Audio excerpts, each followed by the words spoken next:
Kiai Imat, Kang Mas mohon izin kalau posisi di Tulungagung jangan pulang dulu. Mohon ditongkrongi saudara-saudara PWI di Jawa Timur yang lagi konverwil. Akhirnya saya dari Blitar balik lagi, saya ke Tulungagung.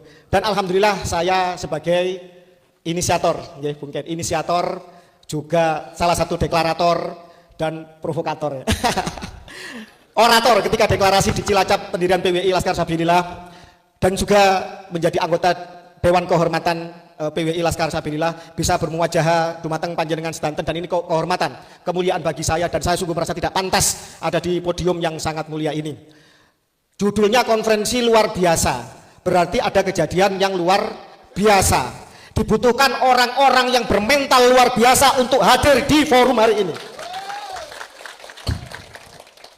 Ketika saya, Kiai Imat, Kiai Syarif Rahmat, TB Mogi, keluarga Banten dan Mataram pertama kali kumpul di malam hari ulang tahunnya Kiai Syarif Rahmat, pada saat itu kami sepakat, Kiai Syarif Rahmat sebagai sesepuh yang telah berapa puluh tahun silam sudah mengingatkan tentang bahayanya sekelompok etnis rasis imigran Yaman yang bernama Klan Ba'alwi, yang bukan orang Arab ternyata Yahudi Askenazi.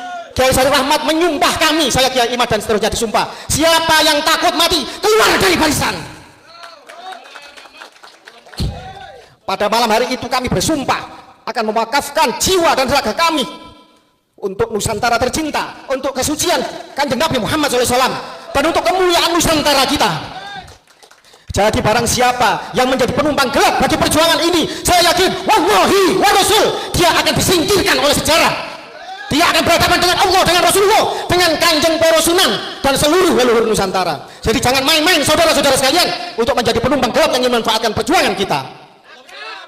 Semangat! Siap untuk berani mati, siap untuk mengorbankan harta, nyawa, dan darahnya untuk Nusantara kita, siap menjaga kesucian dari Nabi Muhammad SAW. Allahu Akbar, Allahumma sholli ala Muhammad.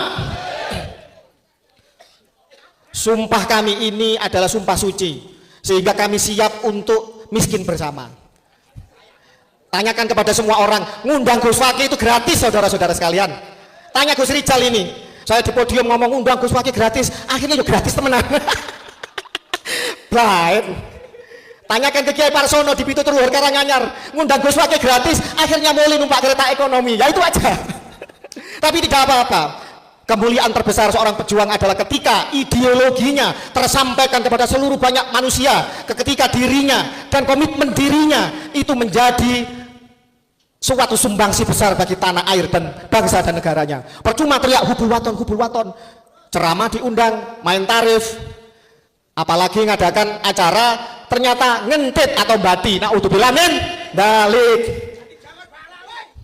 Ketika Kasepuhan Wali Songo kami undang di Keraton Gelagahwangi Demak, pada saat itu semua perwakilan dari Kasepuhan Wali Songo hadir.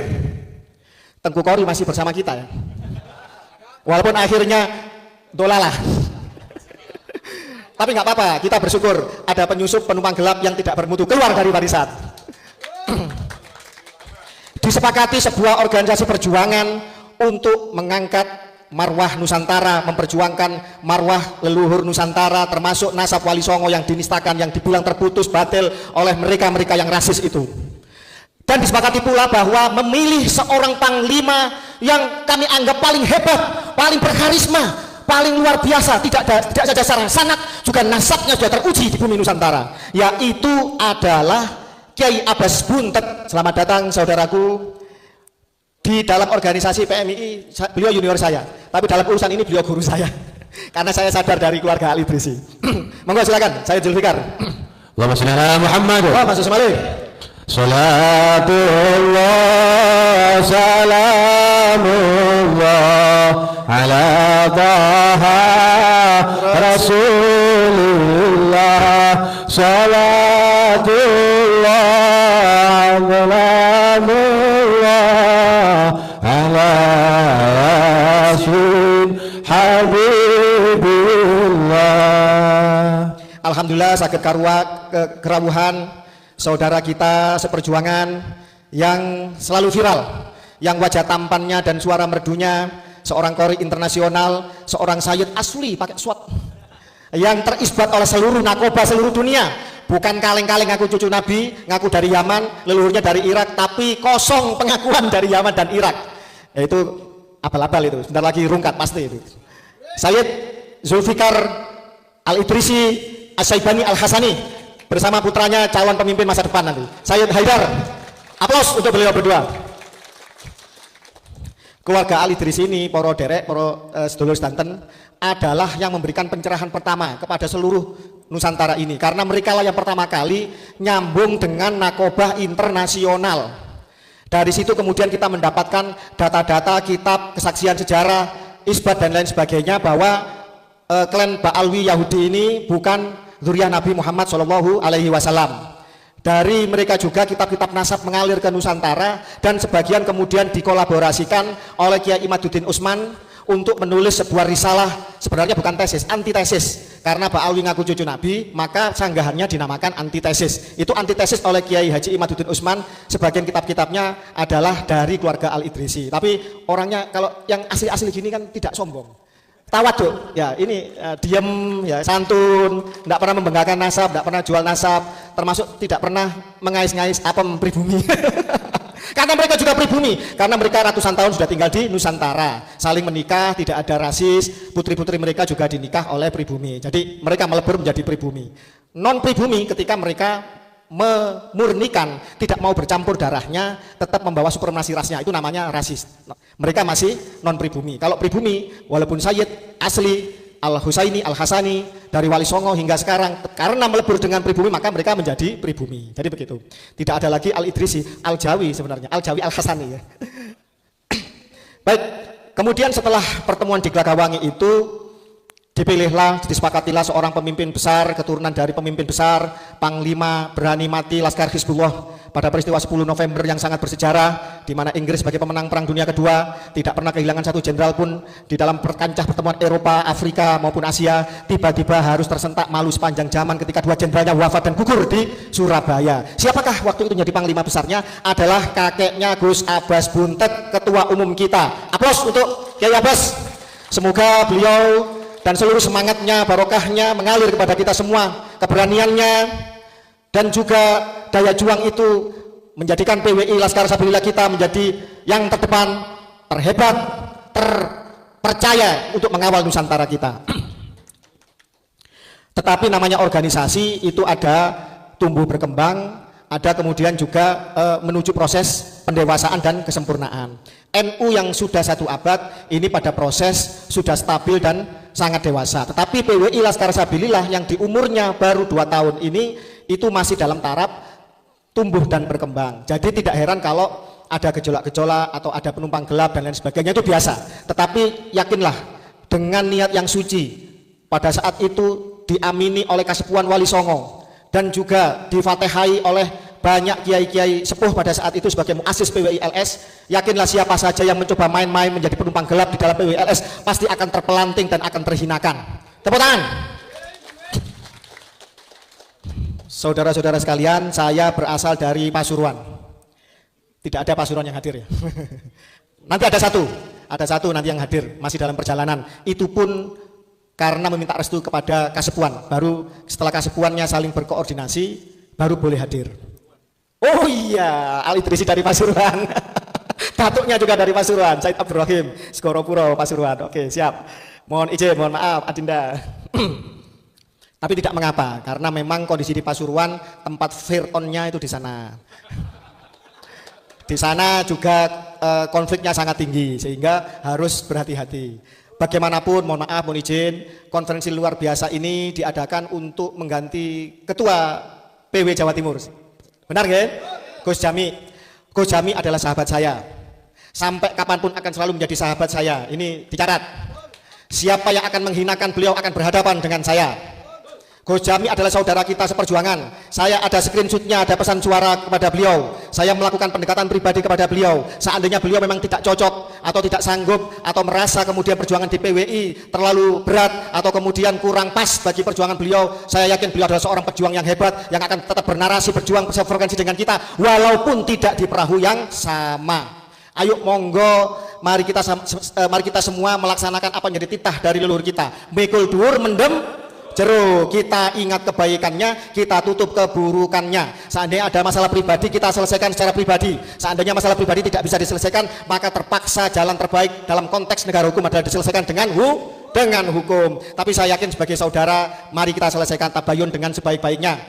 Nun sewu, uang bisa dicari, tetapi saudara sulit untuk diganti. Ingat nggih? Ingat nggih. Konferensi wilayah luar biasa pada hari ini, saya berharap kita mengingat 3 etos dari Bapak Pendidikan kita, seorang Raden dari Pakualaman yang bernama Suwardi Suryoningrat. Raden ini melepaskan gelar kebangsawanannya. Dia lebih memilih untuk bersama pribumi rakyat Nusantara, rakyat jelata, untuk kemudian menjadi Bapak Pendidikan dengan gelar Ki Hajar Dewantara. Beliau memberikan 3 kaidah untuk kepemimpinan. Yang pertama, ing ngarsa sung tulodo. Seorang pemimpin ketika di depan harus bisa menjadi contoh kebajikan bagi mereka yang dipimpinnya. Dia harus memberikan nilai-nilai yang positif, nilai-nilai yang berharga, harus memberikan ketauladanan yang budiman agar yang dipimpinnya menuju jalan kebenaran dan kebajikan. Itu yang pertama. Ini tanpa bermaksud mengkoreksi siapapun ya.